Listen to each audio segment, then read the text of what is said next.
સુરતમાં હાલ નબીરાઓ સામે ગુનાઓ નોંધાઈ રહ્યા છે, જેમાં ગોરધર રોડના કાપડ વેપારી મિતેશે અલથાણની મોડેલને દમણ ગોવા લઈ જઈ બળાત્કાર ગુજાર્યો હોવાની ફરિયાદ નોંધાતા પોલીસે ધરપકડ કરી હતી।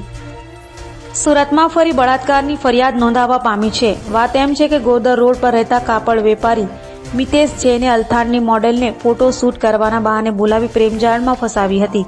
ત્યારબાદ તેણે મોડેલને લગ્નના સપના બતાવી મુંબઈ, દમણ, ગોવાની હોટલમાં તેમજ ડુમ્મસના રાજહંસ બેલીઝાના ફ્લેટમાં લઈ જઈ શારીરિક સંબંધ બાંધ્યો હતો અને ત્યારબાદ આરોપીએ મોડેલને જાનથી મારી નાખવાની ધમકી આપી હેરાન કરવાનું શરૂ કર્યું હતું।